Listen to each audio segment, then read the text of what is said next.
Podcast Impulse.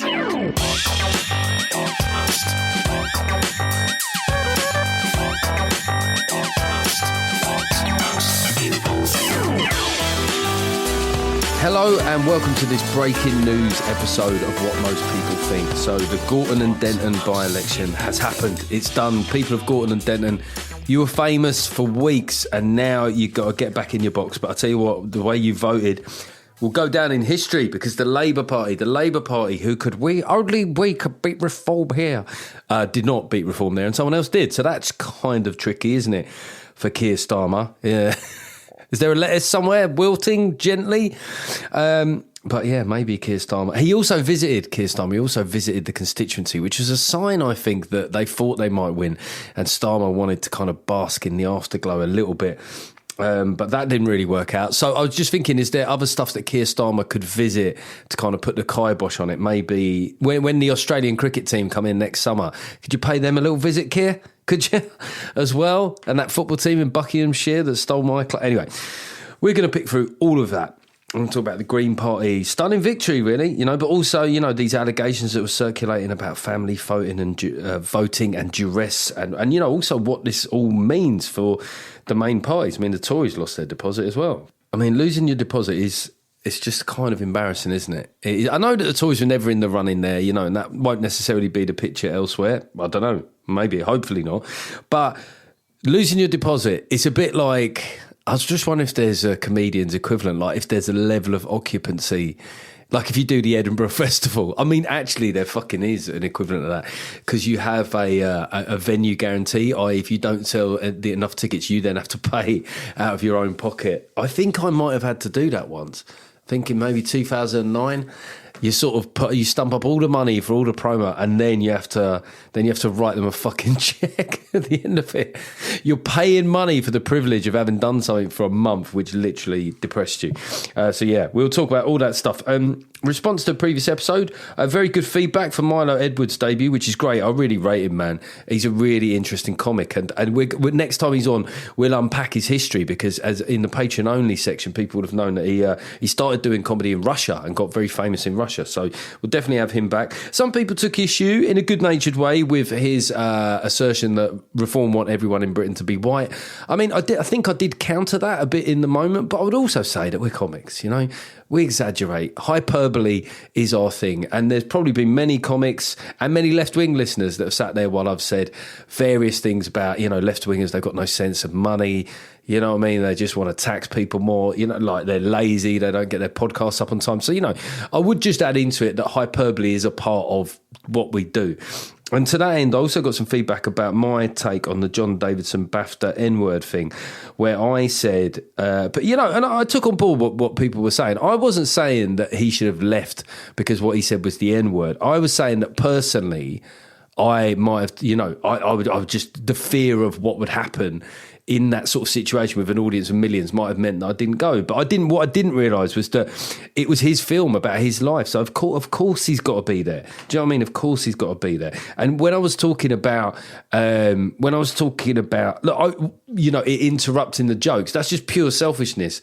As a comic and somebody that worked on a script, I would say this. Do you know what I mean? If I'm at a tour show and somebody does anything, even if somebody was like having a fucking mild choking fit, I'd be like, for fuck's sake, really?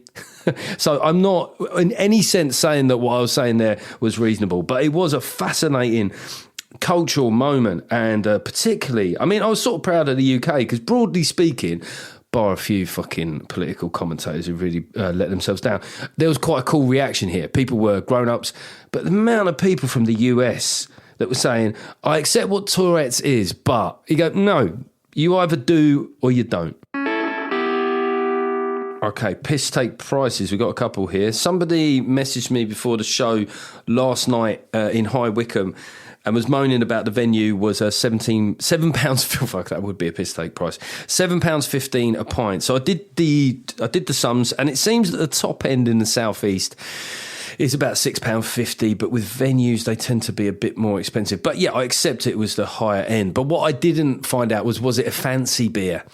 Was it a fancy bit? And you know the problem with comedy audiences now, you lot don't drink much. When I used to do the jonglers circuit back in the day, I think they would do their sums on a 5-drink average for people. I promoted a gig, not maybe actually about a decade ago, nearby. I ran the gig, I did the bar and everything. And we sort of were hoping people would have 4 drinks. And do you know how many they had? 1.4 on average. 1.4. So I realise I'm victim blaming here, but I'm sorry that the pint was £7.15, but I hope you agree it was a fun show. I also got Liz messaging me saying about the price of food in the EU. So she lives in Ireland, where a box of Cheerios is, Jesus Christ, £7.19. That's not very cheery, is it? Cheery nose. Cheerios, fucking... Jesus Christ, fucking the Cheerios there, £7, €7, fucking €7.19. Fuck, I'm losing my Dublin accent. And that is versus £3.80. €7 versus £3.80. I'm sorry, Liz. What can I say? Come and live in the UK, Liz. You know, we might not have access to the single market, but we do have access to cheap Cheerios. Cheap and Cheerios.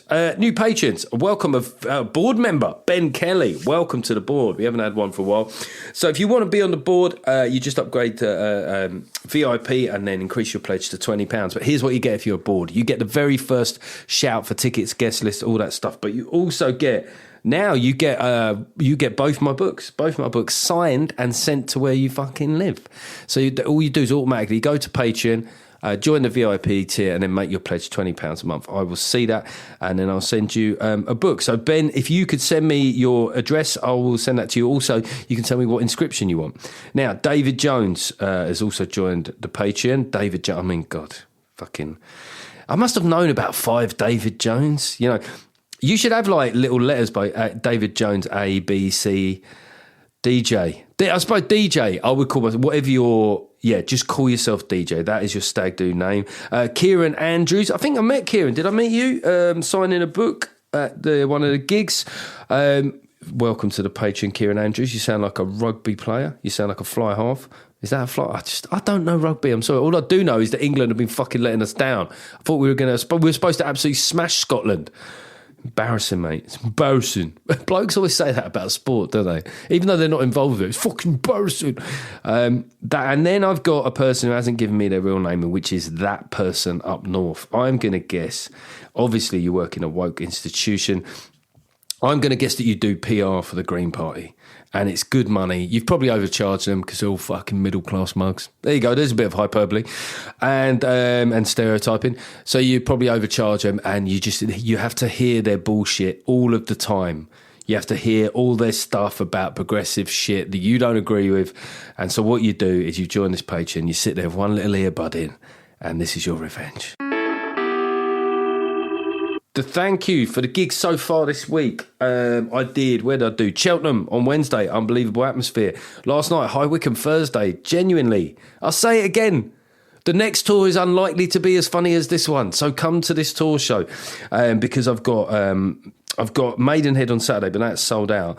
But then I've got Leamington Spa on Sunday. So I've upgraded to the big room there, and it's pretty busy, but there's still room for a few more. Just a reminder of some gigs coming up, extra shows that we added not so long ago. We got Crew coming up. We got Shrewsbury, Red Roof in Cornwall. You asked me a lot about that, about Cornwall date. It's in there. Taunton is nearly sold out. Hedge End is nearly sold out. Belfast has kicked on now. Thank you very much to all the people that bought tickets in Belfast. Get in there quick if you want to come to that one. Worcester, Folkestone's nearly sold out. Peterborough, there's tickets. Solihull is a new one. Solihull. Coventry as well. That's been a bit slow off the mark, but it's starting to move. Portsmouth, a first tour show there for quite a while. Winchester, not so far away. In an ideal world, wouldn't put those dates back to back on consecutive days. Ilkley, I'm back in Ilkley. That's a long old way, Ilkley. Come on, we can do better than what's currently on the board, right? Lancaster, The Stand, an afternoon show, I think, at The Stand on Saturday, the 18th of April. I think both the Norwich dates have sold out now. Brighton on Monday the 4th of May, a little bank holiday treat for yourself. Get down to Brighton. And then Leicester Square Theatre, the 4th London date of the tour. That is on the 28th of November. That's at 3:30. So here's what you can do, right? Leicester Square Theatre. You can have yourself a nice time with the missus. Come into or the mister, come into town.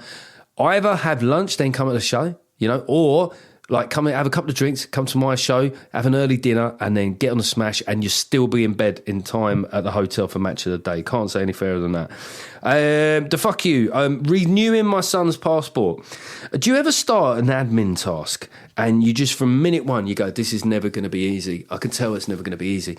So, like, we wanted to do the check and send with the post office, right? Every time we went there, they were just shut in. Didn't have the thing, didn't work. Do you know what I mean? Like, we went to several post offices, this didn't work.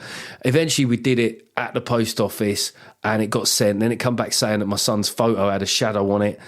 And then we had to go and do it somewhere else. We sent that in. And then now they want proof of parentage as the dad. Do you know what I mean? Like, fucking, you know what I mean? Just, you're going into dark areas there, mate. Do you know what I mean? What's this? Fucking Jeremy Cole DNA test results.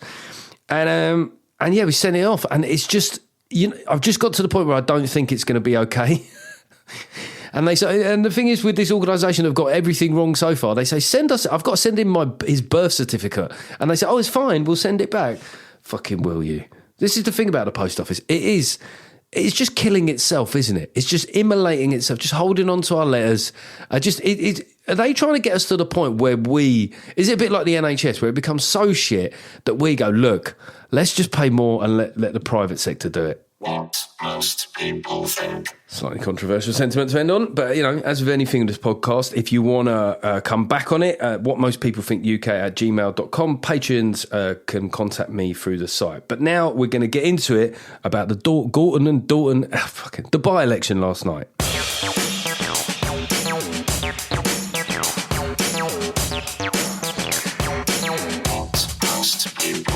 All right, let's start off with the result itself. So, percentage-wise, it was the Green Party on 40.7% of the vote. I mean, I was way wrong about that. I went online not long before and said, there's no way they'll get even, because they were saying the top end of their vote would be like 38%. And I was like, no. But the good thing about political commentary is that being repeatedly wrong about stuff is no barrier to entry. They got 40.7. Reform quite a long way back, 28.7%. That was at the absolute bottom end of what they were predicted. I think there was about 4,000 votes in it. Then Labour on 25.4%, quite significantly back from Reform even, a long way off the Greens. I think they were on less than 10,000. And this was for a seat, one of their top 10 safest seats they've held since fucking, I don't know, like Battle of Hastings or whatever. And then the Tories on 1.9%, which is like way lower than what, I mean, they got 8% at the last election. They were predicted 4% and they got 1.9%. And the Lib Dems, let's just spare a little thought for the Lib Dems here, who once upon a time would have been the protest vote. And this is part of their problem, wasn't it? They got 70 odd seats and have done fucking very, very little with it, So Reform, they had a chance in Caerphilly, didn't win there. They had a chance here, didn't win here. So, firstly, you've got to look at what this means for Starmer. Let's just remind ourselves that Starmer blocked Andy Burnham from running. And I know that a lot of his allies were going, well, there was nothing else Keir Starmer could have done. This was a shrewd strategic move. I get that he had his reasons, but equally, it was always going to end up at this point too. So you don't allow Burnham in because he might become leader or he might challenge your leadership. But now, people are even more people are challenging your fucking leadership. I guess it was fucked either way. The moment Burnham started manoeuvring, Keir Starmer visited Gorton and Denton, which, like I say, I think they thought they had chances there. They had the old Trevor Francis chances. And the official strategy, they got a lot of piss taken out of them for saying that only Labour can beat Reform here. And it's just not true. Like, literally, if you just open, like when you do a screenshot of a photo, it was like they'd taken the poll and just trimmed out green on the side. And it's an old Lib Dem tactic, right? But it's just ridiculous. Everyone knows that the Greens could win there. And who was their candidate? I mean, we'll get onto the Reform candidate in a minute, but it was Alexandria Stodgia. I mean, you kind of go, right, we're not going to give Andy Burnham a shout. And you think you might rustle up a little, like one of those transfers that a club bring in to sort of sell names on the back of shirts. I don't think it was quite that. And you look at Reform. They're going to say that this is not a bad result for them. There's some kind of truth. This was 400th on their list, and they got a massive increase in their vote. If you look at the right wing vote there, it's only 1.9% for the Tories. So even if they'd have taken all of the Tories' vote, they still wouldn't have won. But it just must feel a bit deflating for them. They went all out on this. And, I had questions about Matt Goodwin as a candidate. I mean, the gap between them and the Greens suggested that maybe, it wouldn't have made any difference. But I don't know, were there people that stayed with Labour that found Matt Goodwin a bit distasteful? I don't know. And maybe there were people just who mobilised towards the Greens once they felt that was the best chance of reform not winning. But it was a painful defeat for Matt Goodwin. He'd been parachuted in. I know he had history in the area, but he was a relatively high-profile parliamentary candidate for them, and they've got their own gripes about the evening. So as the votes were being counted, so after the polls closed, there was an organisation called Democracy Volunteers. Oh, I haven't heard of, right? But you don't have to do much searching to see that they're an organisation that's been around for 10 years and, a non-partisan group that are, I think, associated with the Electoral Commission that keep an eye on democracy, right? Because I guess if you have rules about what should happen at ballot booth, at polling stations, someone needs to fucking keep an eye on it, right? I don't know if this is like I say, I'm recording this, it's now 5 to 11. I don't know, this story is still sort of circulating. I don't know if there's an official relationship there, but they said that they'd noted family vote in there. So this is the idea that when people get to the polling station, it's quite clear. And I would imagine in most cases they're talking about the father or the patriarch directing people in the family who to vote for, and the inference and the expectation being that this was largely from people in the South Asian community and the Muslim community in particular. And the inference there is that this might have affected the Green vote. And it's kind of funny because immediately, like I say, I'd like to know more about this, but immediately you see the defensiveness from people on the left, I guess Green Party voters, but other people as well. Who are these people? You don't have to Google far to find out who they are. It's whether or not you accept it. They gave some very clear stats about what they'd observed. But you also say, well, this is the group of people on the left that not that long ago, if you talk about the inference of patriarchal enforcement from men to either women or younger members of their family about who to vote for, that should be their fucking home ground, mate. This is wrong, but they've moved on.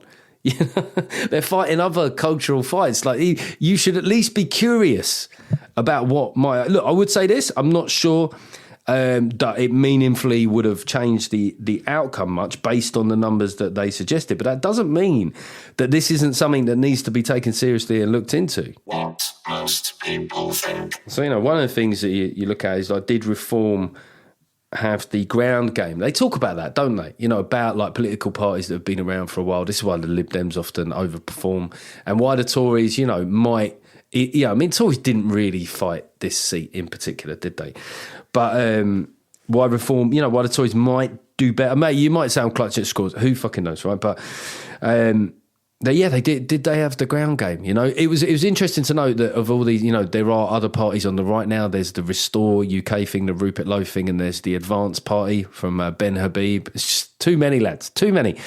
And they got like even less than the Tories, this Advance Party. Having said that, just a quick sort of tangent. Rupert Lowe, some of his policy announcements recently have been on very much the hard right side, but he did do a tweet recently about earphones and about people playing music on public transport. Now, being Rupert Lowe, I'm sure he said that they should be fucking shipped off to Alcatraz and flogged or something like that.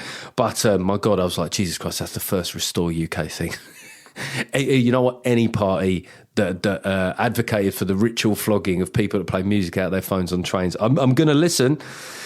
But yeah, reform, in the end, I guess they're still learning how to be a sort of electoral force about how you mobilise your vote, and the Greens did. And their candidate in the end was a shrewd choice. When she speaks, she's quite pleasant, you know what I mean? How do you put this? She was quite telegenic. I think that's the thing that they say in the industry when they can't bring themselves to say someone's good looking.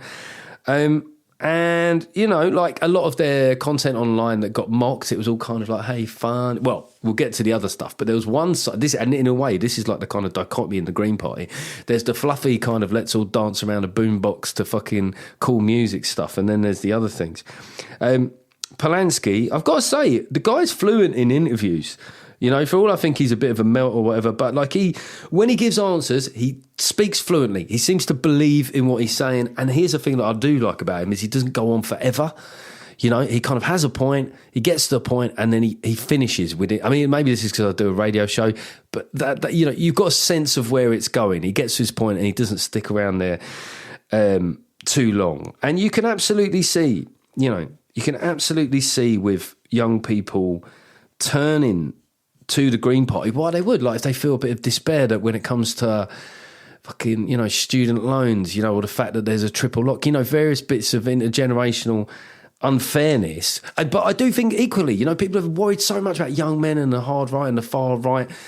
People have got to look at like where the left could go, where the populist left could go, because we'll get now to the other side of the Green Party campaign, which was, you know, heavily focused on international affairs. There was that campaign video of them that showed Starmer meeting Modi as a reason not to vote for Starmer. You know, what are you getting at here? Do you know what I mean? Like, you know, look, we did focus on Iraq once as an election, but the scale of the focus on Gaza is like nothing we've ever seen in British politics. And they are playing into, you know, so squarely into the Muslim vote in certain areas, which one I think means there's only so many places that they can do this. But it is it's a brand new thing in British politics. And I do think, you know, their candidate, what's her name, Hannah Spencer, like there is this weird alliance in the Green Party electoral coalition, isn't there? You know, on the one hand, there's Hannah Spencer. Literally, optically, she's everything, right? Of one side of the Green Party politics. And on the other side, because of their stance on Gaza, they've attracted, you know, a lot of Muslim vote and a lot of more conservative and Muslims. You sort of think, how does that fucking work? You know, how does that work in meetings? Where does that sort of end up? Because there's on the one hand very progressive beliefs that might not be shared in the other community. It's going to be an interesting thing to watch unfold. You know, but equally, you know, a lot of parties have electoral coalitions to hold that they don't really know what to do with. To a lesser extent, I think the Tories in 2019 kind of ended up a little bit of that, didn't they? Post-Brexit, then Boris was popping up north, and then they were like, well, all these Northerners have come to my house. Red Bull, isn't it? Yeah. Do you want a pint? What do you want? What do you people drink?